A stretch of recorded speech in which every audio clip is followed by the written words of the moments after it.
Hi, this is Editor's Take. I'm Sakshi Batra, and with me is Gaurav Choudhury. He's the Deputy Executive Editor of Moneycontrol, and what we are going to discuss about is Slowdown. And in the last couple of months, you would have read or heard this word almost every day. So should you worry and should you be concerned, and is the situation going to get worse from here, or are we going to come out of it very soon? Gaurav is here to help us find out how grave is the situation really right now. Thanks a lot, Gaurav, for joining in. Now, what everybody wants to know right now is this situation, the current slowdown, similar to what we had seen in the economic slump of 2008, or if not, then what are the key differences really?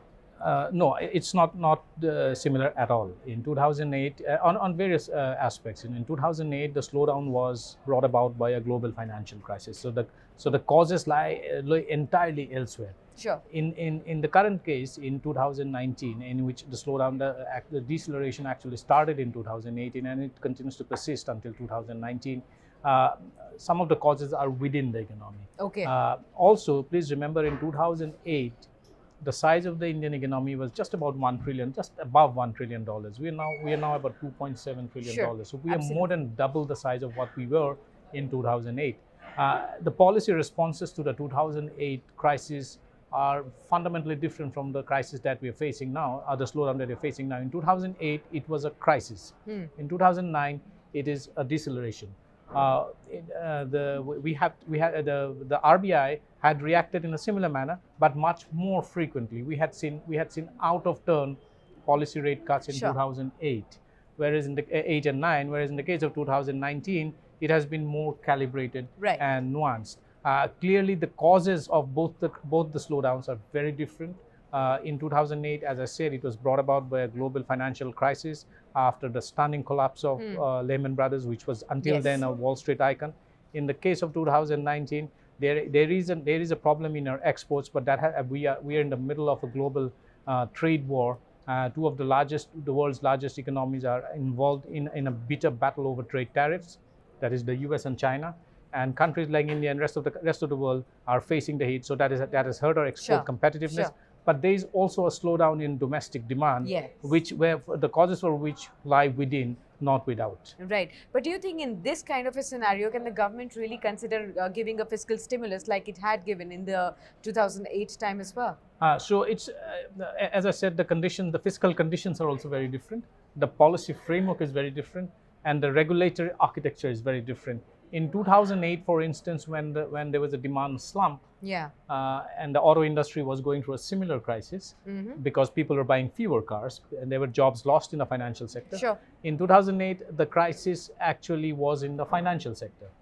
In 2019, the crisis is in the financial sector, but also in the real sector. So we are seeing that goods are not being sold. If goods are not flying off shop shelves at a rapid pace, that means companies are not being. It's leading to an inventory pileup, right, and that is not prompting companies to invest more. Absolutely. And so the investment activity is muted, consumption is sluggish. Sure. The problem, however, in 2019 is that the government has very limited window to give some kind of a fiscal stimulus through tax cuts. Because in 2008, when the car sales started plummeting, the government actually brought down the central excise duty on car sales in a staggered manner, within a period of less than 6 months, from 14% to about 8%. That immediately resulted in a drop in prices, a substantial drop in prices. That kind of arrested the slide in demand. The government doesn't have that window now because central excise duty in cars do not exist. We have moved on to GST. So if tax cuts, if the government wants to reduce prices of cars through tax cuts, the central government does not have the discretionary power any longer. That power lies with the GST Council. All states will have to come on board, agree to reduce rates on GST rates on automobiles, and then that can be passed on to consumers in the form of lower prices. I don't think states will agree to cut GST because once you cut the GST rate on automobiles, it will be difficult to raise rates. Absolutely. And also it leads to a substantial revenue for states. So while the states are protected through the compensation clause, that is only until 5 years of the rollout of GST. What happens after that?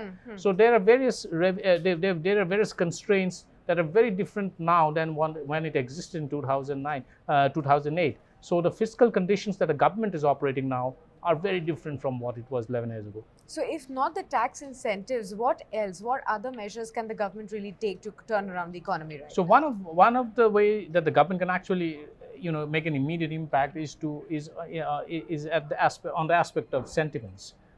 There was a big occasion. The government could have probably used the budget as a big occasion to Yes. provide some kind of or demonstrate the government's intent that it wants to fix the problems or the pain points that is currently afflicting the economy. However, it has done is the sentiments have been down since the budget has been presented, primarily because of the super rich tax, which is affecting the foreign portfolio investors. What we hear is that the government is considering to come out some kind of a grandfathering of that, that proposal, that tax proposal, which would mean that from April to July 5, FPIs will not be liable to pay that taxes if that grandfathering clause actually comes true, which under Section 119 of the income tax, if the government actually goes ahead and does that, that would mean that it will immediately reduce the tax burden of FPIs by 1/3. That could be a positive booster to sentiment. But for automobile industry and for boosting demand for boosting sales of consumer goods like automobiles and televisions and refrigerators or other consumer durables, it is important to the government is not entirely pinning its hope on what happens in the festival season, which is just about a month away. And if festival season doesn't pick up, it remains sluggish, I think the government has a job on its hand. Absolutely. But one more thing that we all look to when we want to push growth higher is RBI's rate cuts. And RBI so far in 4 times has actually reduced these rate cuts, and they have been reduced to the effect of over 100 basis points, even including the 35 basis points cut which was done by the RBI even yesterday. So why has it not yet resulted in the revival of the broader economy so far? Yeah, so we need to break down the economy into 2 parts, the supply side and the demand side. The RBI is actually addressing the supply side. So it is now telling companies to go out and borrow. So banks are awash with funds, but corporates aren't taking any. If corporates aren't taking any money from banks or they're not borrowing, what does it tell us? It tells us that there is not demand, that they don't want to invest or add extra capacity lines. If they're not willing to add an extra capacity line, it means it's reflective of very sluggish demand. So the problem is in the demand side. If the supply side remains more or less addressed, it's the fiscal side that the government will now have to, it's the fiscal tools that the government will now have to use to stimulate demand. That is something that the government will have to seriously look at. Absolutely. Thanks a lot, then, Gaurav, for sharing all that insight with us. Well, the economic slowdown that we are facing in the country right now is completely different from the economic slump that was seen back in 2008. The situation that time actually arose from abroad, and this time the situation is more domestic. It is from the domestic consumption front for sure, just like how we are seeing in the auto industry as well. If not immediately, sooner or later, in the festival season, if the demand doesn't go up for the auto sales and for all the other sectors of the economy, then we could actually look at the government taking some serious fiscal measures to boost the economy as well. Thanks a lot for watching this edition of Editor's Take, and do stay logged on to moneycontrol.com. Thanks for watching.